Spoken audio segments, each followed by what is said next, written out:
অবশেষে মুখ খুললেন অভিনেত্রী শুভশ্রী গঙ্গোপাধ্যায়।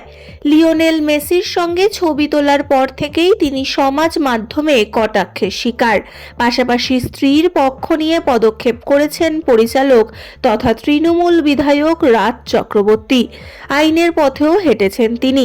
এবার সেই দিনের ঘটনা নিয়ে নীরবতা ভাঙলেন অভিনেত্রী নিজেই। শুভশ্রী জানালেন তিনি আমন্ত্রণ পেয়েছিলেন মেসির সঙ্গে দেখা করতে যাওয়ার। সেই অনুযায়ী নির্দিষ্ট হোটেলে শনিবার সকালে পৌঁছে যান তিনি। সেখানেই মেসির সঙ্গে প্রথম দেখা হয় এবং সেখানেই তিনি ছবি তোলেন। বাংলা ছবি থেকে কেন শুধু শুভশ্রী গঙ্গোপাধ্যায়কেই আমন্ত্রণ জানানো হলো? তিনি শাসক দলের বিধায়কের স্ত্রী বলেই কি ওই বিশেষ সুবিধা পেয়েছেন? এই সব প্রশ্ন উঠেছে।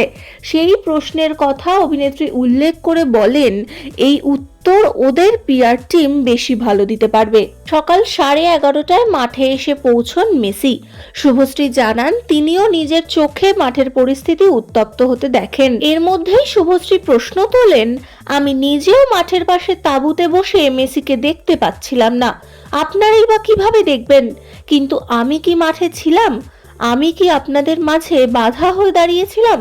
যেভাবে আমাকে কটাক্ষ করা হচ্ছে যেন আমি মেসির পাশে মাঠে দাঁড়িয়েছিলাম।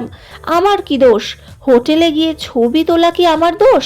শুভশ্রী ক্ষোভ উগরে দিয়ে বলেছেন, আমি একজন নারী, আমি বাংলা ছবির অভিনেত্রী বলেই কি আমাকে আক্রমণ করছেন? শুভশ্রী সব শেষে জানিয়েছেন তিনি মানুষের আবেগ বুঝতে পারছেন, তাই প্রথম দিকে তার দিকে আসা কটাক্ষের কারণ বুঝতে পারছিলেন। সুর চড়িয়ে তিনি বলেন, আমাকে বলে মন হালকা হচ্ছে এটাই ভাবছিলাম, কিন্তু কাল থেকে আমার বাচ্চাদের আক্রমণ করা শুরু হয়েছে। বলা হচ্ছে ছোট বাচ্চা দুটোকে মেরে ফেলা হবে। আমি মা হিসাবে সেটা মেনে নেব না।